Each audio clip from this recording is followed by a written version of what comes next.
Shalom. Kita bersyukur kita ada di minggu yang terakhir di tahun 2024. Kita ada sekarang karena anugerah Tuhan, Bapak Mama Saudara-saudara, dan karena itu tema bahagian perenungan firman Tuhan ini adalah tentang hidup sebagai manusia baru. Kita bersyukur karena anugerah Tuhan. Dan syukur itu harus kita ungkapkan dengan sikap hidup kita sebagai manusia baru. Bapak, Mama, Saudara-saudara, kecenderungan kita manusia adalah kita memang suka segala sesuatu yang baru. Semua kita suka yang baru.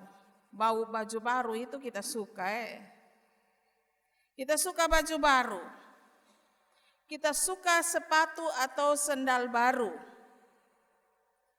Kita suka rambut baru, dalam pengertian bukan rambut palsu tapi rambut yang dibikin model baru.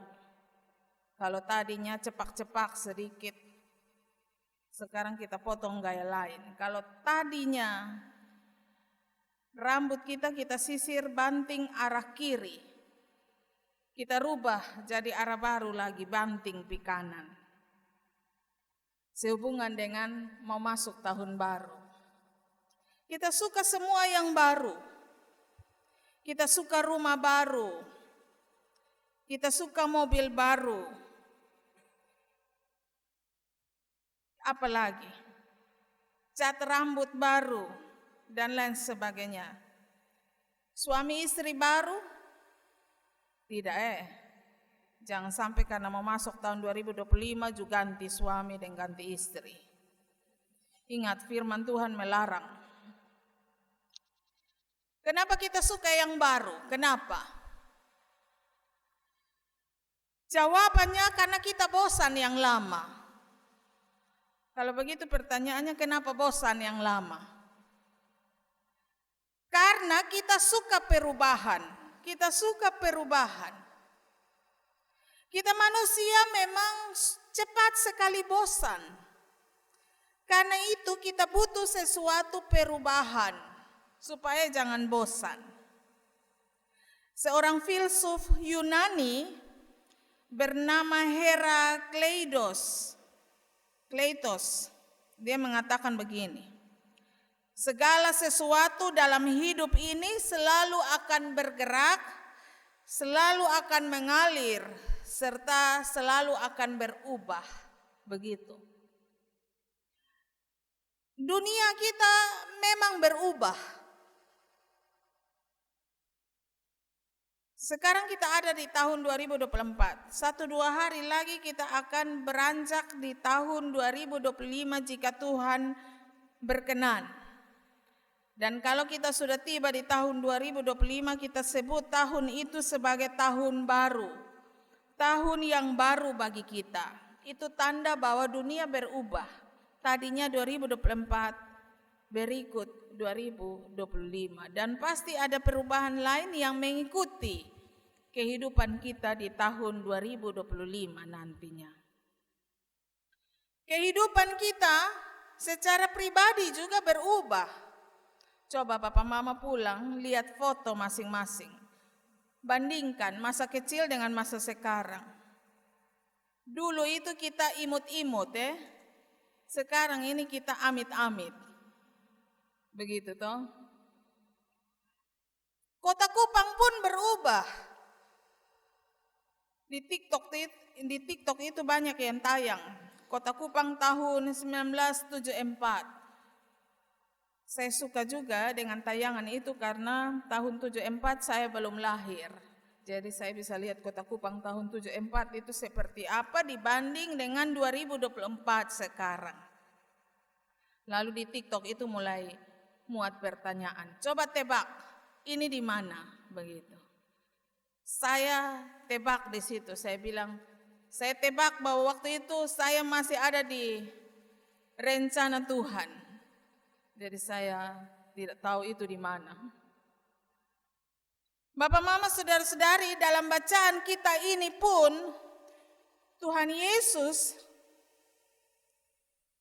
melalui juga salah satu rasulnya, Paulus, yang menulis surat kepada jemaat di Kolose, menasehatkan kepada kita untuk berubah. Berubah ini maksudnya bukan berarti besok ini tanggal 31 kita rame-rame baptis ulang nama semua. Tapi yang dimaksud adalah bahwa mari berubah dari manusia lama dan hidup sebagai manusia baru. Mari hidup sebagai manusia baru. Saya periksa bahasa asli dari kata baru ini. Manusia baru. Kata baru yang dipakai di sini dalam bahasa aslinya bahasa Yunani adalah kata nous, yang artinya bahwa tidak sama dengan yang lama, tidak sama. Artinya kita masih tetap pakai tubuh yang sama, tapi keberadaannya tidak lagi sama dengan yang lama.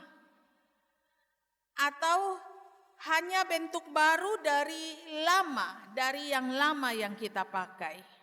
Jadi kita tidak tukar tubuh, menjadi manusia baru itu kita tidak tukar tubuh dengan orang lain, tidak seperti film-film imajinatif yang ketong tukar tubuh, lu jadi beta, beta jadi lu, begitu, tidak.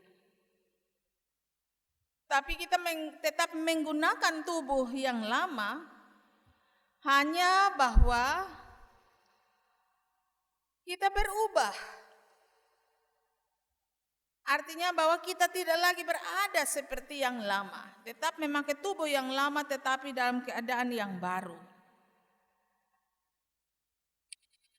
Artinya bahwa kita tetap berada sebagaimana yang Allah ciptakan sebagai manusia, tetapi kita memiliki cara pandang yang baru, kebiasaan yang baru, tapi cara pandang dan kebiasaan yang lebih baik lagi. Secara menyeluruh dalam seluruh sikap hidup kita sehari-hari. Jadi kata nous itu tidak berarti menjadikan kita pribadi yang berubah-ubah. Orang kalau jadi pribadi yang berubah-ubah itu sama dengan pribadi yang tidak karu-karuan atau bertindak anarkis, bertindak jahat. Tapi kata nous ini berarti menjadikan kita menjadi pribadi yang lebih terarah. Makin hari makin baik dan terus menerus menjadi baik. Jadi bukan berarti jadi baik stop sudah, tapi terus menerus. Artinya berlangsung sepanjang kehidupan kita, kita harus menjadi baik, begitu. Menjadi manusia baru itu pengertiannya seperti itu. Mari kita lihat bacaan kita, ayat 5, ayat 8 dan ayat 9. Bagaimana menjadi manusia baru dia tulis di situ. Karena itu matikanlah dalam dirimu segala sesuatu yang duniawi, yaitu percabulan, kenajisan, hawa nafsu jahat, keserakahan. Ayat 8. Marah di sini maksudnya jangan sampai matahari terbenam atau marah yang mengakibatkan kita bunuh kasmati orang yang kita marah, atau kejahatan, fitnah, kata-kata kotor, dan juga berbohong, berdusta.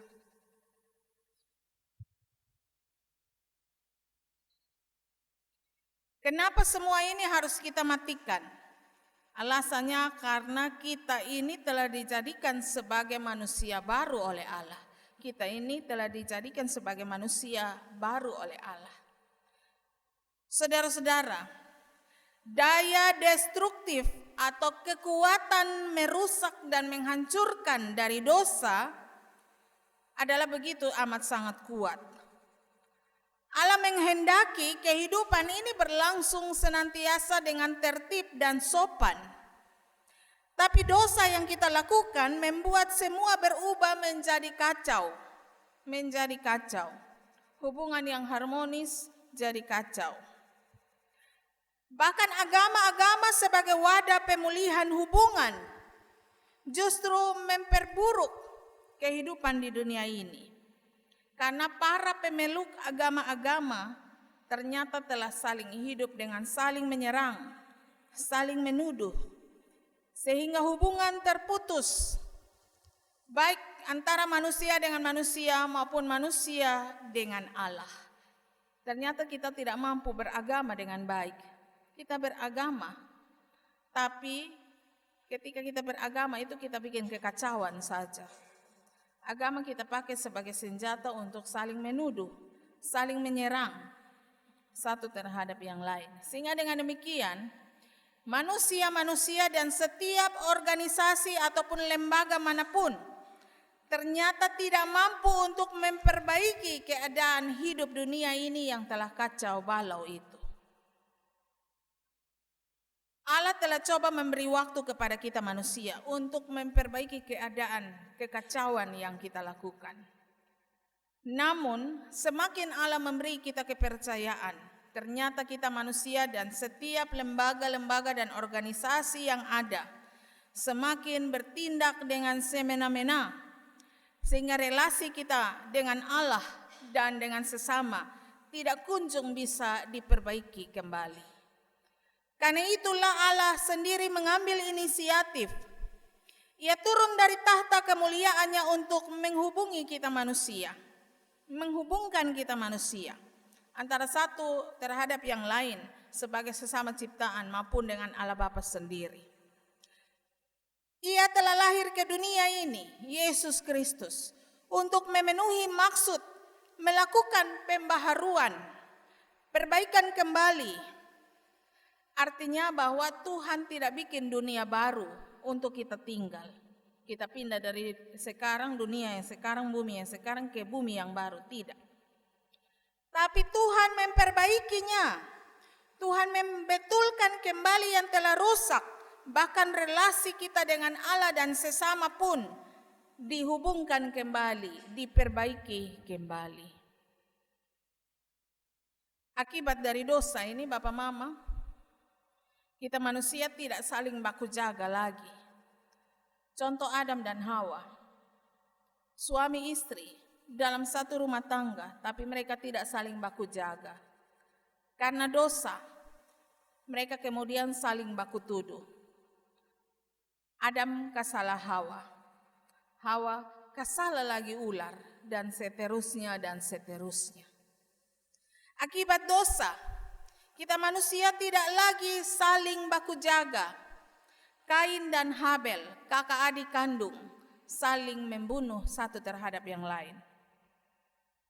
Banyak lagi contoh yang ada di penghujung tahun 2024 ini. Manusia sekarang bunuh manusia susah takut lah. Kemarin kita dengar berita ini, jang baku jalan di mana begitu kok, karena ada orang batepa lalu mereka akan potong kita punya kepala pakai parang. Manusia sekarang bunuh manusia susah takut lagi. Iya, kita sekarang tidak baku jaga lagi. Itu semua karena apa? Karena dosa. Karena dosa. Maka kita tidak lagi saling menghargai satu terhadap yang lain. Tapi Allah dalam karyanya, Ia mau menyelamatkan kita. Ia menjadikan kita manusia tidak lagi menjalani hidup dengan nafsu jahat dan kecenderungan untuk berbuat kekacauan. Tapi karena karya keselamatan Allah, manusia bukan hanya saja memperoleh jalan kepada Allah, jalan untuk selalu datang kepada Allah, tapi juga manusia diberi kemampuan untuk Allah untuk dapat meneladani Yesus Kristus. Itu kemampuan yang Tuhan berikan supaya kita bisa meneladani apa yang Tuhan lakukan. Dan itu bisa, bukan tidak bisa. Itu bisa karena Tuhan memberi kita kemampuan. Karena itu, sekarang Paulus ajak kita, kalau kemampuan Tuhan sudah berikan, maka mari berusaha dengan sungguh supaya kita ini benar-benar dapat bersaksi bahwa kita ini milik Tuhan. Rasul Paulus bilang begitu. Karena itu Rasul Paulus bilang, matikanlah dalam dirimu segala kejahatan-kejahatan itu. Dengan kata lain, Paulus mengajak kita untuk mari bersungguh-sungguh membuat garis pemisah antara kekudusan dan juga antara dosa. Mari bersungguh-sungguh membuat garis pemisah antara kejujuran dan kemunafikan. Kalau sebelumnya kita hidup biasa sebagai orang yang munafik, mari mulai hidup dengan jujur. Kalau dulu kita biasanya hidup sebagai orang-orang yang tukang korupsi, mungkin kita tidak korupsi uang negara. Tapi bisa jadi sesama uang kita korupsi. Kita pun kawan minta tolong, aduh tolong dobe ada sakit nih, bepu lambung sakit tatikam. Beson bisa pergi toko depan untuk beli obat. Tolong bantu beta ya. Yang seingat beta, obat mah itu dia po harga 5.000. Ini 5.000, beta kasih. Kalau kurang tambah tahan, nanti datang beganti. Tapi kalau lebih tolong bawa pulang dia lebih ya. Ini sonde, potong pi beli obat mah 3.000. Datang kan obat mah 5.000 nih son perlu bawa nota toh son perlu. Datang kita tipu. Obat mah sekarang sudah naik harga, ini tahun baru 2025, jadi obat mah 5.000. Itu bahagian dari korupsi Bapak Mama, sedikit juga korupsi. Dan Tuhan bilang, itu son baik. Kalau dulu kita tukang korupsi, sekarang mulai belajar untuk hidup dengan jujur. Hidup dari uang, dari keringat sendiri, itu lebih baik. Kalau dulu dalam mencari jalan keluar terhadap segala sesuatu, kita lebih suka untuk keluar jalan. Dan tidak peduli terhadap berbagai persoalan. Sekarang lebih baik mari memberi diri untuk bersama-sama berunding dan mencari jalan keluar terbaik dan mengupayakannya untuk sesuatu yang selalu baik. Kalau dulu kita biasanya jadi orang yang pokoknya suka omong begitu. Pokoknya omong dia mau tersinggung, kosan tersinggung, pokoknya omong. Tapi sekarang mari berupaya untuk omong itu yang pokok-pokok saja begitu. Jangan omong terlalu banyak, taputar terakhir depu inti sepotong Bapak Mama mari mulai dari diri sendiri. Paulus selanjutnya dalam ayat 12 sampai dengan ayat 17, Paulus menerjemahkan bagi kita bagaimana kita harus hidup sebagai manusia baru. Pada intinya hidup berbelas pengasihan, itu yang Paulus ingin tekankan bagi kita. Mari melakukan mulai dari diri kita sendiri, sehingga kita dapat menjadi terang di tengah-tengah kehidupan masyarakat ini. Yang kedua, Bapak Mama Saudara-saudara, kita masih ada dalam suasana perayaan Natal. Kita pun Natal ini kita rayakan sampai habis Januari nanti. Februari baru kita mulai persiapan untuk masuk Minggu Sengsara. Tadi malam saya jalan-jalan ke depan, saya ketemu ada saudara dari Muslim kasih ucapan selamat Natal untuk saya. Lalu dia tanya, Ibu Pendeta masih merayakan Natal kan? Ini hari tadi malam itu kan mas tanggal 28. Dia hitung-hitung mas tanggal 28. Dia bilang, biar lewat beberapa hari tapi Pendeta masih Natal kan? Saya bilang, kami ini merayakan Natal sampai habis Januari. Februari baru kami fokus di Minggu Sengsara. Jadi tidak masalah mengucapkan Natal. Bapak Mama Saudara-saudara, dalam peristiwa Natal yang kita rayakan itu adalah tentang Yesus yang memberi diri menjadi manusia dan hidup di tengah-tengah manusia untuk menghubungkan kita dengan Allah dan memperbaiki relasi kita antar sesama kita, sesama ciptaan Allah. Di peristiwa Natal yang kita renungkan itu, Allah turun dari tahtanya dan menjadi manusia. Ia menjadi manusia sebagai seorang yang amat sangat hina. Dengan maksud apa?